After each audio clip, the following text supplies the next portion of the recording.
Hi, and welcome. My name is Bruce Southworth. I'm the mystery reviewer for the Minneapolis Star-Tribune.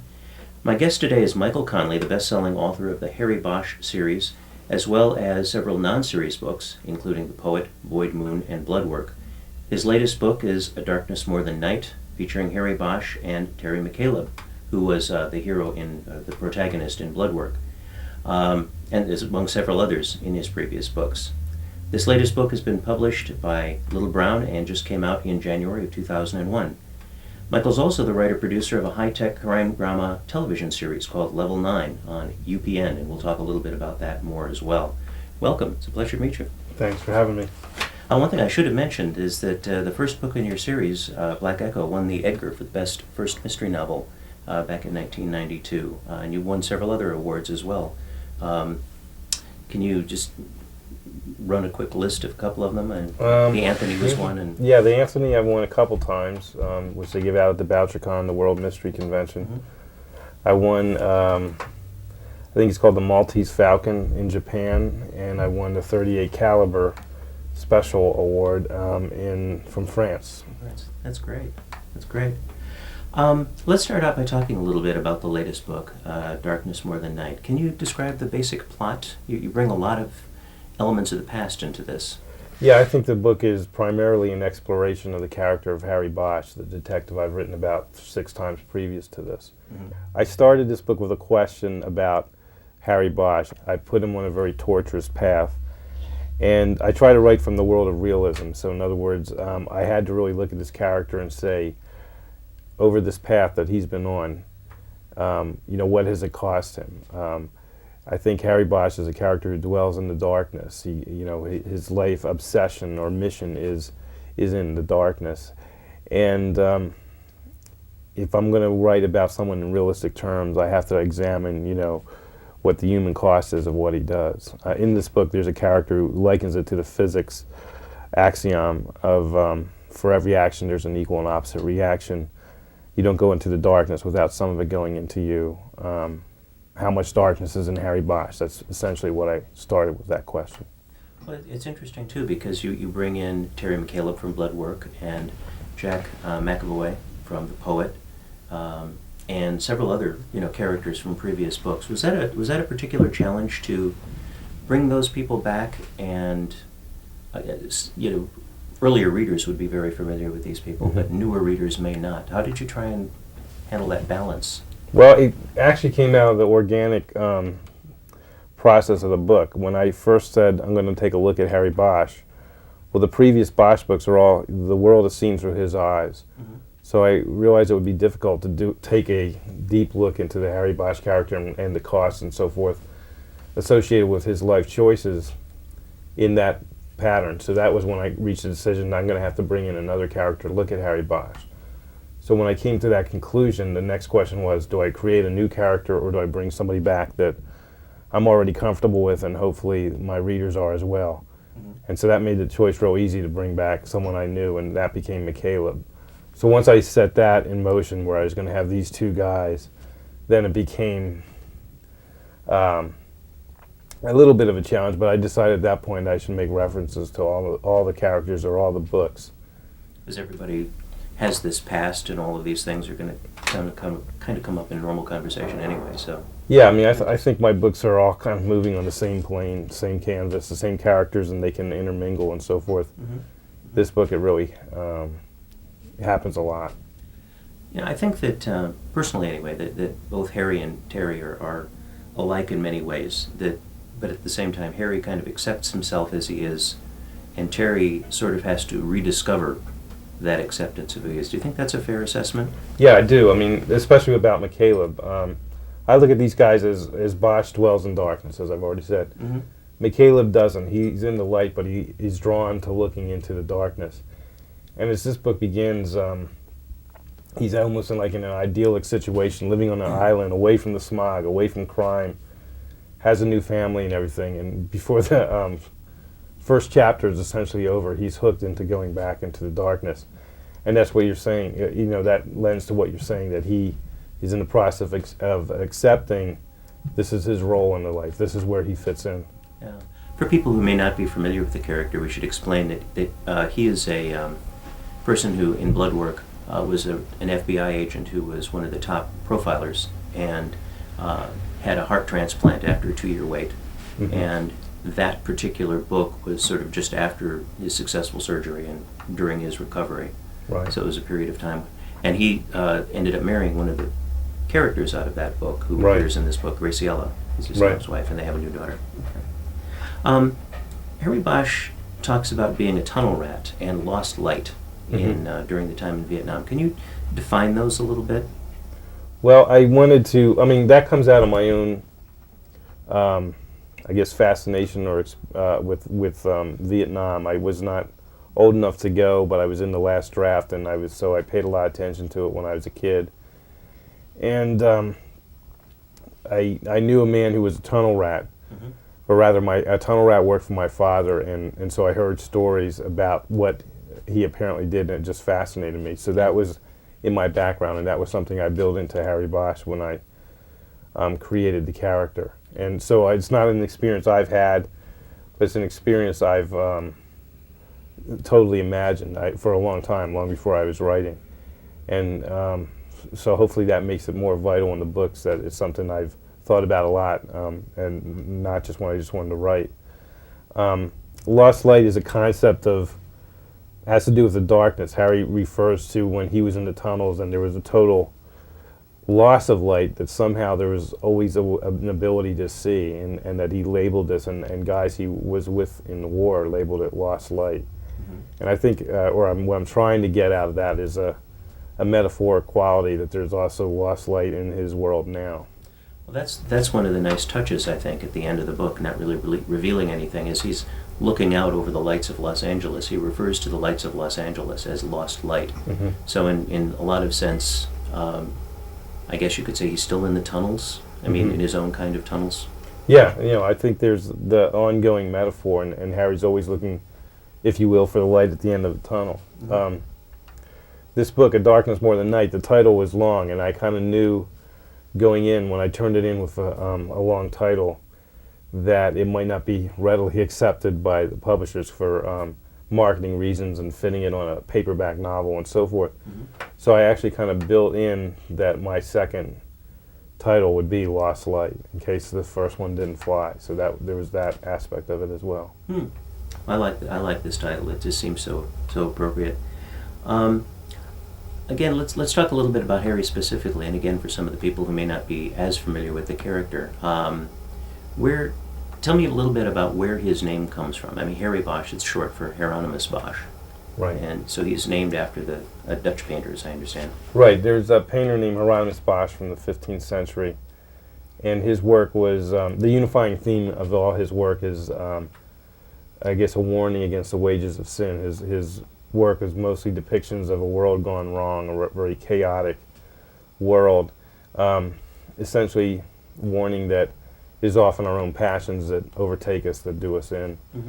And by happenstance, I'd studied him when I was in college. It wasn't I didn't sign up for a Harmus Bosch 101. It was just a art history class, and the teacher was fascinated with Bosch, so we spent a fair amount of time on it, and it stuck with me. And so when I was creating this character that would be working in the darkness or the underworld of Los Angeles, it occurred to me to use what might be seen as a heavy-handed metaphor. If you're familiar with the painter, if you're not, it's a lesser realized metaphor, but basically that here, 5 centuries later, is a contemporary Harmus Bosch still working across the canvas of a world gone wrong.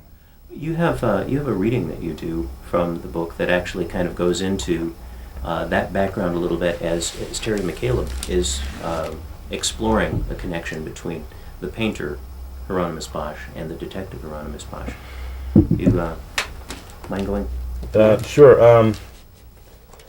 The name Harmus Bosch, or naming Harry, his namesake, is very kind of subtly dealt with in all the earlier books. It's mentioned once or twice and more or less left at that. But ever since I named him that 10, 12 years ago, whenever it was I first started writing about him, I always hoped that I would get a chance to explore this metaphor that we've been talking about. And so I finally do it in this book. And what happens is the paintings of Harmus Bosch become part of the story, become clues not only to in an investigation, but a little bit to Harry Bosch's own darkness. And in it, Terry McCaleb has to find out about Bosch, the painter, because he's not familiar with it, and he goes to a museum, and a docent helps him and shows him plates of the paintings and so forth. Mm-hmm. And my goal was to have a resonance in the description of the paintings, to almost have a resonance come across 5 centuries, and you'd see the same thing is going on in Harry's own head. Okay. And so the world gone wrong kind of reflects from one century to the other. And this part is where McCaleb is looking at the work of the painter. The world of Harmus Bosch was as striking to McCaleb as it was disturbing. The landscapes of misery that unfolded in the pages Penelope Fitzgerald turned were not unlike some of the most horrible crime scenes he had witnessed. But in these painted scenes the players were still alive and in pain. The gnashing of teeth and the ripping of flesh were active and real. His canvases were crowded with the damned, human beings tormented for their sins by visible demons and creatures given image by the hand of a horrible imagination. At first he studied the color reproductions of the paintings in silence, taking it all in the way he would first observe a crime scene photograph. But then Penelope Fitzgerald turned the page, and he was looking at the same triptych he had seen pinned to the wall of her office earlier, The Garden of Earthly Delights, Bosch's masterpiece. McCaleb studied it closely now. The left panel was a bucolic scene of Adam and Eve being placed in the garden by the Creator. An apple tree stood nearby.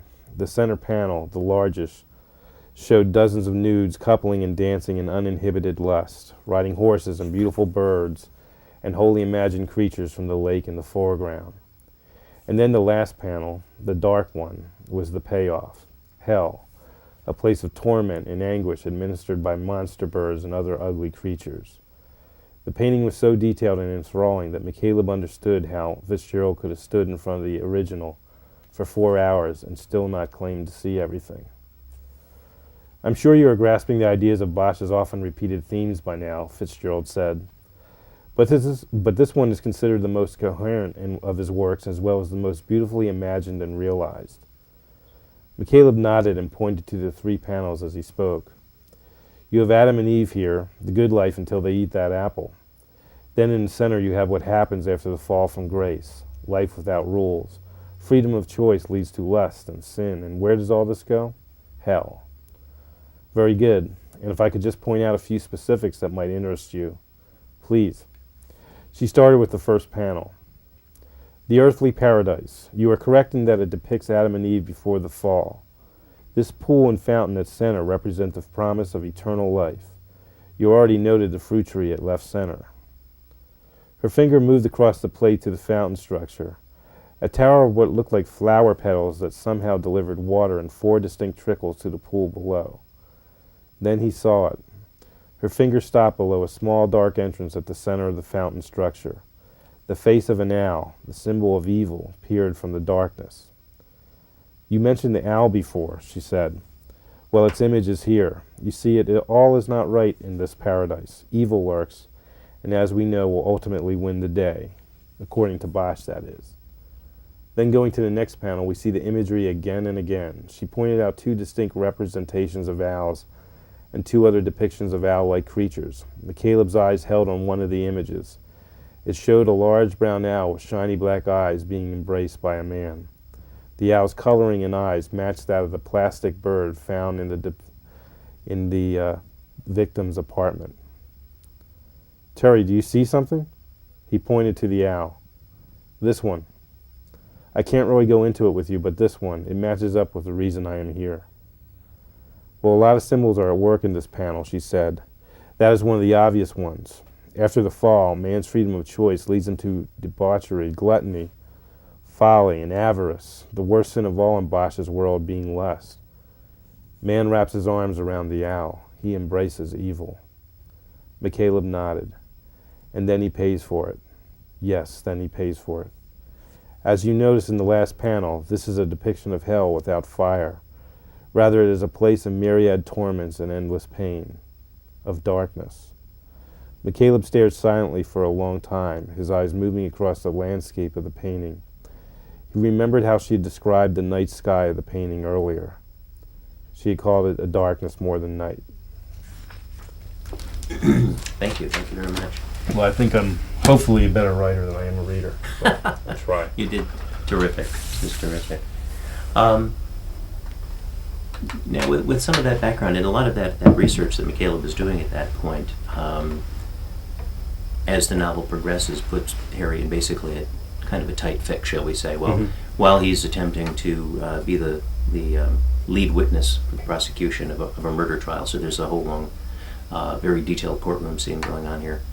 But let's talk a little bit about some of your particular influences. In other interviews that I've read and things about you, you commented that Raymond Chandler and Ross MacDonald, Ed McBain to some extent, and Thomas Harris were strong influences. And I'm kind of wondering, what kinds of things did you draw from those writers?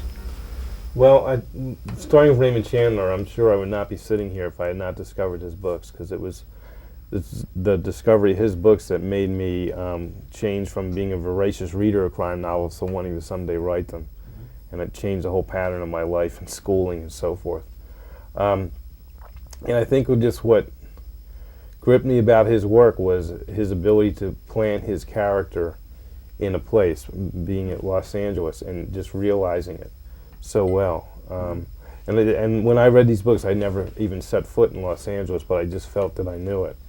And what's interesting is now I do live in Los Angeles, and I can read a book like The Little Sister, which has a chapter totally dedicated to the protagonist, Marlowe, just driving around the city.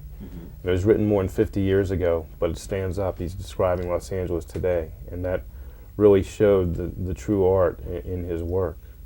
And I think Ross MacDonald was similar in kind of like seizing what it was about Southern California, what was good and bad about it, and often putting that in the same sentence. And that just was really, somehow it touched me as, it inspired me, to want to try to create that myself. Thomas Harris probably wrote the most, in Red Dragon was probably the most influential crime novel, I think, in the last 20 or 30 years. I'm not really sure when that came out, but from that came all these serial killer novels, some good and some bad, but I think it just kind of raised the bar in crime novels and in the battle depicted in these books between good and evil, and so I really credit him for that. And that's Red Dragon's a book I've read many times, probably at least. I'm probably into double figures by now. How do you react to people saying you're the natural heir to Raymond Chandler? Well, I mean, it's a great compliment, but I think it's probably given without a whole lot of thought. It's just it's a natural thing to say since I write about Los Angeles. But I think we're doing different things. I don't think anyone will really be the heir to Chandler, and I'm not sure there should be. I mean, the city has changed.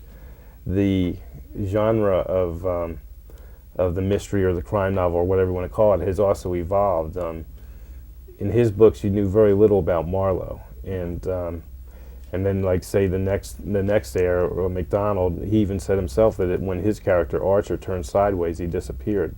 Because in those books you just didn't know much about the protagonist. It's evolved to the point that you know a lot about, say, my guy Harry Bosch, and the books are just as much about him solving something within himself as solving the case or who did it. And so I really feel I'm a descendant or a disciple of Raymond Chandler, but hopefully I'm doing something different. I understand too that you follow, or at least use as a strong guideline, the tenets of mystery writing laid down in his book Simple Art of Murder. Yeah, I try to, but I think the main tenet that he laid down about a moral code that's unwavering, I'm questioning in my own writing now. That if you write from a sense of realism like me, like if you look at his books on Marlowe, Marlowe's code did not change from the first book to the last book.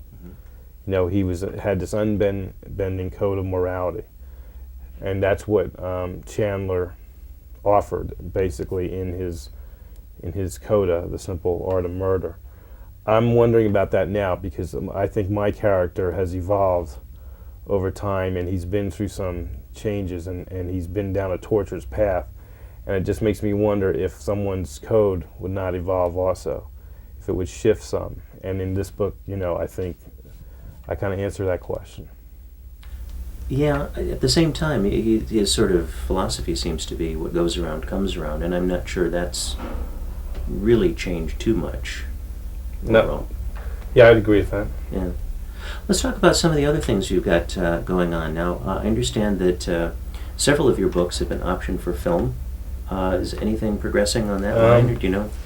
I'm actually the last person to know because I write the books. They're going to tell me last. Yeah, seven of my 10 books have been optioned or bought outright, and all I really know for sure is that they're in active development. Nothing is on a shelf, moldering in dust. They're studios and producers actively trying to get something made. Will something get made? I don't really know. How close we are, I really don't know either. I understand that Clint Eastwood is one of those who has his hands in one of these novels. Right. I'm sorry. I was going to say he offered you some advice on the conclusion of one of the books, I understand. Yeah, it's BLOODWORK. He somehow got a copy of unfinished draft. I had sent it to agents and editors and so forth to see what they thought of where I was going with this story, since it was not a Bosch. And it somehow leaked out into Hollywood, and Clint Eastwood got a hold of it, liked it, and bought it. So before I was done the book, he had a meeting with me and told me about what his plans were as far as the movie goes. And he also started talking about what he would have to change in the book in order to make it a movie. And many of his things had nothing to do with the book. It didn't really matter to me whether he changed them or not. But he mentioned a couple of things that dealt with the end, so I don't really like giving away endings of books, but he mentioned a couple of changes he thought would make the ending better, and he was right. So when I went in my last pass-through, I made a few little changes here and there and gave him credit at the end of the book. How about the television show, Level 9? Where did that evolve from? I think it evolved from me living in Los Angeles and kind of seeing the entertainment industry right there in my face. A friend of mine that works at the LA Times and covers federal law enforcement, and I kind of put our heads together and came up with this idea of a cybercrime federal task force TV show, kind of being of the moment, that it's really the frontier of crime, I think, that scares the authorities the most, because they're not very prepared for it. So it's not a futuristic sort of thing. It's a state of the art right now kind of. Yeah, it should be on the cutting edge. I mean, that's what we want each show to be. Not 5 years from now, but right now. What's happening right now. Speaking of websites, you have one, and we'll note the title or the URL as we roll credits. But it's basically your name, michaelconnelly.com, and there's a lot of really interesting things out there that people can find. But one thing I was interested in were the lost chapters of books that you've put out, some of which were kind of working to get you where you needed to go in novels, others were written as standalones. Do you do that with every book, or is that just something you've started to work out? I don't do it with every book, and different books hit me different ways. Maybe that should have been called cut chapters. I mean, some of those writings were things cut out of the books for the sake of speed and drama and economy. And there were things I decided to go along with. And there's one, I wrote one book called Angel's Flight, which was kind of like, the theme of it was racism in Los Angeles. And to get into that, I wrote a story about Harry Bosch as a kid when he first encountered racism. And it wasn't ever going to be in the book, but it was something I enjoyed writing. It kind of got me up to speed to write the novel. Are there any chance that some of these cut chapters or lost chapters would ever be put together in a book? I guess if I get enough of them. I mean, I wrote a short story that goes with A Darkness More Than Night, and if anyone who goes to the website can get that story, and it's kind of an offshoot of this book, and that was fun to do, and so I'm always looking for those type of things to do, and maybe someday there'll be enough for a book. I wanted to ask you comment on a comment that a reviewer made one time. He said that this guy writes commercial fiction so well, he's going to end up on the literature shelves. Do you think there's that much of a distinction these days between really good crime fiction and literature? Is there still a big divide? Well, I think there is in the critical community, but I think the reading community there isn't. I mean, I think the best of this genre is definitely, should be on the literary shelves. I mean, there's a lot of writers out there that are just beautiful writers, and then on the other hand, there's a lot of writers in this genre that are true artists in the way that they create a great puzzle and an interesting story, but they slip in a message there, a social message, a message that we all should be asking ourselves, like racism, for example. And so there are people that see this genre as an art form and a literary art form, and I think that only bodes well for the readers of this. Absolutely. Do you have anything else kind of in progress there? What are you working on next? I just recently finished a book called City of Bones, which is a Harry Bosch novel, and it's strange. I mostly say to people they don't have to read my books in an order. I know there's purists who say read from the first one to the last one. And that has never really occurred to me that should be done. But the City of Bones, I really think, is a companion to this novel. This novel, as we've talked about, puts Harry. It asks the question of how dark is Harry, or how much darkness is in Harry. And I think the next book starts with the question of how can he get out of that gray area that he finds himself in, and how can he get redemption. And so it is a redemptive story that I think works well right after this book. So be forewarned, people, to read this first and then City of Bones next. Yeah. When is that due? They have not decided when it will come out, because I just recently finished it, and so they're just digesting it really. Then they'll decide when it comes out. Okay. Well, we have completely run out of time. I want to thank you so much for taking the time on this tour to chat. I appreciate it very much. Thank you very much, Bruce. Thank you.